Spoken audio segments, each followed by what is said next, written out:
Good morning. My name is Joel Androphy, and I'm with the law firm of Berg and Androphy, and I'd like to spend a few moments with you this morning talking about the Federal False Claims Act and Qui Tam actions.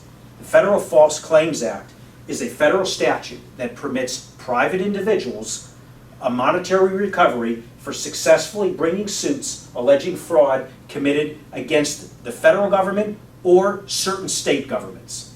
Without Qui Tam action, many reports of wrongdoing against the government, state and federal, would go unnoticed. The economic incentives provided by Qui Tam actions promote private enforcement of federal and state legislation.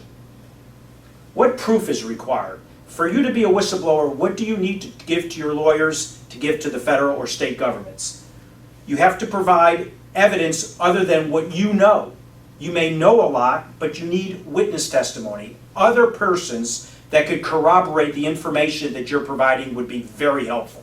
Also, documents. The government loves to receive documents. They like to see corporate records, emails, correspondence, PowerPoint presentations, any type of documents that you have that are within your care, custody, and control to provide for the government to assist them in prosecuting these types of cases, and expert testimony. Your lawyers may want to employ experts to help assist and teach the government if these areas involve very sophisticated types of transactions. Public disclosure bar. Like any type of lawsuit, there may be bars to recovery. One of the significant bars in Qui Tam actions is the public disclosure bar. It is a jurisdictional bar that bars any false claims action that is based upon allegations that have already been publicly disclosed. Well, what does the public disclosure mean? Public disclosures are limited to the allegations or transactions of fraud made in a criminal, civil, or administrative hearing, in a congressional administrative or a general office accounting report, or from the news media, Wall Street Journal, New York Times, even a local paper. Even if there is public disclosure, does that mean that you can't report it and get a recovery? The answer is no. If you are an original source, you can overcome the public disclosure bar. To be an original source, you must be, prior to the public disclosure, you voluntarily disclose to the government the information on which the allegations or transactions in a claim are based, or you have knowledge that is independent and materially adds to the publicly disclosed allegations or transactions. And either of these matters, if you could provide and you can satisfy either of these conditions, you must also voluntarily provide the information to the government before you file the action under the false claims statute. Government intervention. When you report a case, the government can decide to intervene and proceed with the case, or not to intervene and you and your lawyer proceed without the government. During the seal period, when you file your lawsuit, it's under seal. The defendants don't see it, the public doesn't see it. The government investigates the case and decides whether they want to intervene and join the case or decide not to intervene. The consequences of intervention.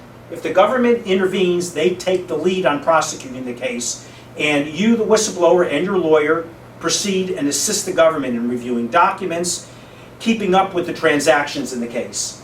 You cannot interfere, obviously, with what the government's doing, but you generally need to assist the government.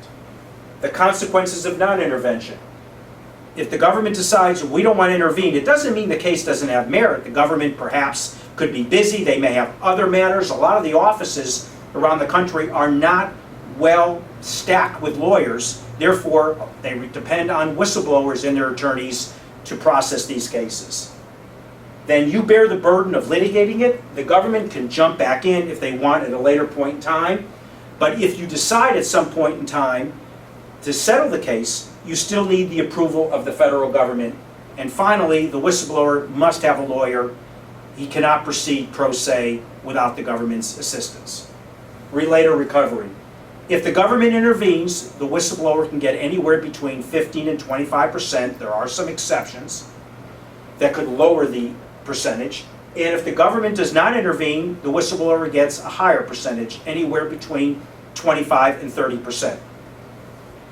In addition to reporting the crimes, the whistleblower has some additional protections. If you're the whistleblower and you tell your company ahead of time to fix the problem, and a lot of whistleblowers do this, before they visit lawyers, they want to fix the problem with the company. They want to keep their jobs. So they tell the company about the wrongdoing. If the company retaliates against them, if they say to the whistleblower, oh, thank you for the information, they suspend the whistleblower, demote him, or fire him, the whistleblower, in addition to the False Claims Act action, has a right of recovery for retaliation. The damages are any and all dollar amounts necessary to make the whistleblower whole. In addition, 2 times the amount of the back pay, so you get the back pay times 2 plus interest, reinstatement to the company with the same seniority status, special damages including your attorney fees and litigation costs. You must pursue this within 3 years of the date that you're retaliated against. There are additional parts of the Qui Tam statute that are available for you to see on the statute or in the book I write on the Federal False Claims Act. Thank you very much.